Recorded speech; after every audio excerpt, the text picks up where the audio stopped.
అండి, నమస్తే. Welcome back to my channel Wonderla cooking ఛానల్లో ఈరోజు మా బ్రేక్ఫాస్ట్లోకి ఇడ్లీ అండి. చూడండి, ఇడ్లీ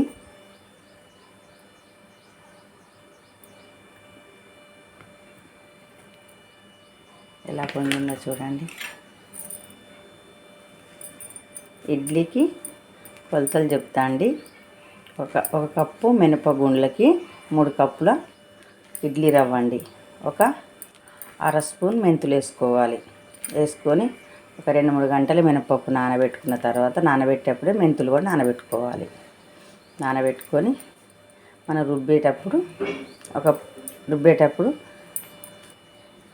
ఇడ్లీ రవ్వని నానబెట్టుకొని మంచిగా 2-3 సార్లు కడిగి గట్టిగా పిసికి ఇడ్లీ పిండిలు వేసుకోవాలండి. అందరికీ తెలుసు కానీ కొత్తగా బ్యాచిలర్స్ కానీ కొత్తగా పెళ్ళైన పిల్లలకు కానీ వాళ్ళకి తెలియదు కదండి, వాళ్ళకి చెప్తున్నాం.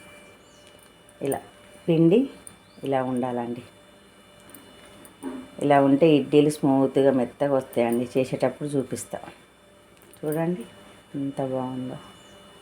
కొంచెం వాటర్ వేసుకోవాలి. ఇడ్లీ పిండిని కూడా మనం స్టోర్ చేసుకోవాలంటే ఇప్పుడు కొంచెం ఇడ్లీ పిండి ఉప్పు వేయకుండా తీసి ఫ్రిడ్జ్లో పెట్టుకోవాలండి.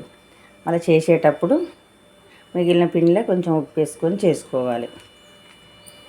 ఫ్రిడ్జ్లో పెట్టిన పిండిని మళ్ళీ మనం చేసుకునేటప్పుడు ఒక 5 నిమిషాల ముందు తీసి మనం చేసుకున్నాం అనుకోండి, ఇడ్లీలు మంచిగా స్మూత్గా మెత్తగా మంచిగా వస్తాయండి. అదే మనం ఫ్రిడ్జ్లోకి వెళ్ళి తీయంగానే మనం చేసినాం అనుకోండి, గట్టిగా వస్తాయండి. చిన్న చిన్న టిప్స్ పాటించినాం అనుకోండి, ఇడ్లీలు కానీ దోశలు కానీ ఏవైనా మంచిగా స్మూత్గా మనం ఇప్పుడు రుబ్బినట్టే ఉంటాయి. వారం రోజుల పిండి కూడా కానీ ఇప్పుడు రుబ్బినట్టే ఉంటుందండి. ఇడ్లీలు చేసేటప్పుడు చూపిస్తా. ఇడ్లీకి కాంబినేషన్ సాంబార్,